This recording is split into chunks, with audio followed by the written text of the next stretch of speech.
All right, good morning, boys. What is up? Today is Wednesday, November 12th. I do want to go over the trading day.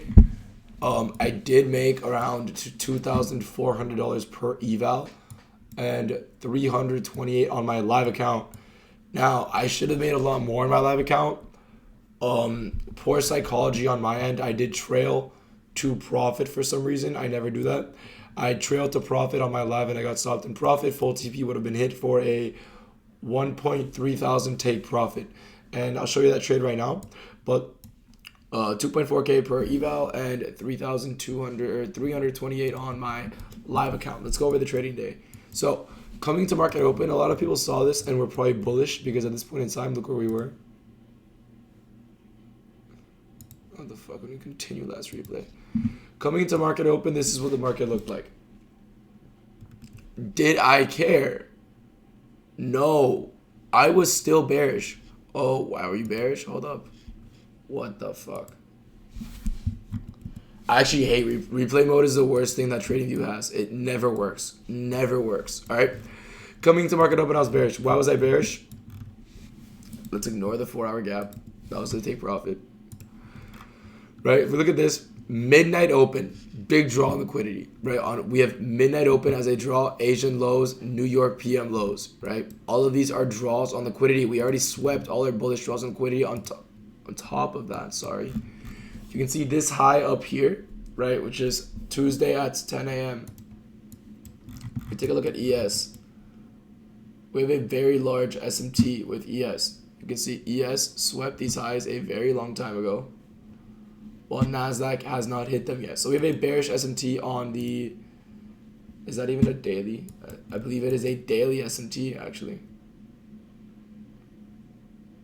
Yeah, we have an SMT on the daily time frame, 4-hour, 1-hour, hop down to the 15-minute time frame.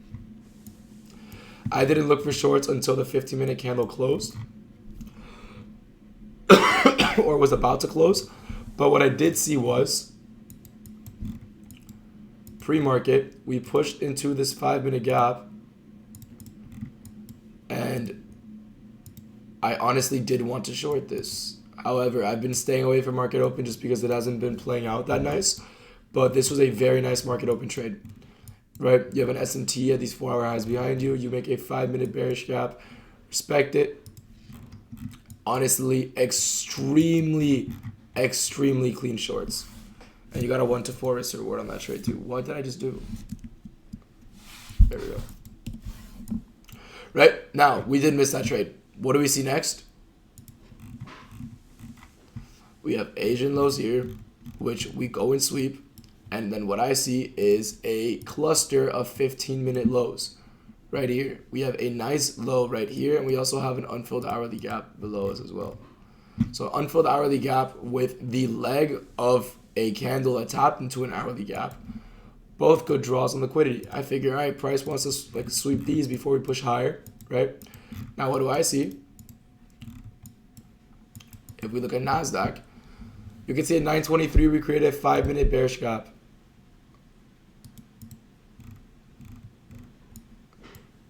Okay, I don't know why it says ES up here, but this is Nasdaq, all right? You can see at 923 we created a 5-minute bearish, 935 we create a 5-minute bearish gap. What do we do on ES? On ES we tap into it. On ES we push up and we tapped into this bearish 5-minute gap. On Nasdaq we never tapped into shit, right? What does that give us? A bearish SMT. If you look at 933, look at ES, right? Now look at 939 on Nasdaq, right? We put in a bearish SMT with ES, and then we get a large displacement to the downside, right? When I enter off this candle, I figure two things. I figure A, I can ride this to this 15-minute low that I marked out earlier, right? This low. Or B, I can ride this until ES takes out this internal low, right? Because I essentially entered after this displacement. And this is a trade I would take on Nasdaq.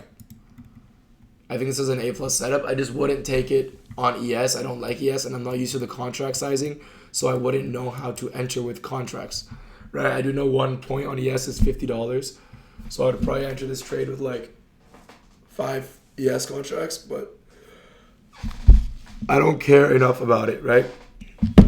Regardless, I like how Nasdaq is dumping, and I figure it is a stronger bearish asset. I enter in short right there, and what I do is I hold full TP on evals and on my live account with Webull, which I got fixed, by the way. The other videos where I was saying like, oh, it doesn't work. I just have to verify my bank. So after I got that done, we're good. This is what I did on on my live account. Right, this was the full trade, obviously, to this low. Stop loss was right here. And once we pushed down here and swept this low, we swept the internal low. I trailed my stop, which is something I never do. I trailed my stop to like here. Very stupid, but yeah, it caused me to only make 350 instead of 1,300, which is very, very dumb on my end, right? It could be up a lot more today, but we don't care because we broke our rules and we are punished for that, right? Or break rules, still win money, whatever, right? Terrible mindset, by the way. That was a joke for you guys that don't get it. 3-minute gap. After the 15-minute inverse bearish 15-minute close, we made a 3-minute bearish gap. I don't think we tapped anything on the 5-minute. And then we get a 1-minute, sorry. Then right here we get a 1-minute CISD to the downside. Perfect trade. This is a very nice trade. I hope some of you guys took it. I know some of my students took it and they're killing it, right? Some of my students did take this trade. I don't think any of my students took this trade. This was all me. But yeah, if you guys have any questions about these trades, feel free to ask me about them. Like I said, this trade is based off a bearish SMT at a 5-minute gap. What is an SMT at a bearish gap? Breakaway gap. It is, in theory, this is a 5-minute gap now. In theory, we should not retrace to this before we take out draws lower, which is exactly what we did, right? We created a breakaway gap, created an SMT at this 5-minute gap. Why do we create an SMT? Look at this high. You can see on ES, and this is ES right here, right? Look at that high on ES. ES is trading above it. Nasdaq never traded above this high, right? We just kept pushing lower and lower and lower, and we got a break to the downside. I entered in short, targeting that 15-minute low. If you guys have any questions about this trade or about the trading day, feel free to ask me anything, right? Like I said, the only platforms I trade are Alpha Futures and Tradeify. Please use code ALE if you are going to buy an account. Hope you guys have a great day, and I will see you boys tomorrow. Peace out.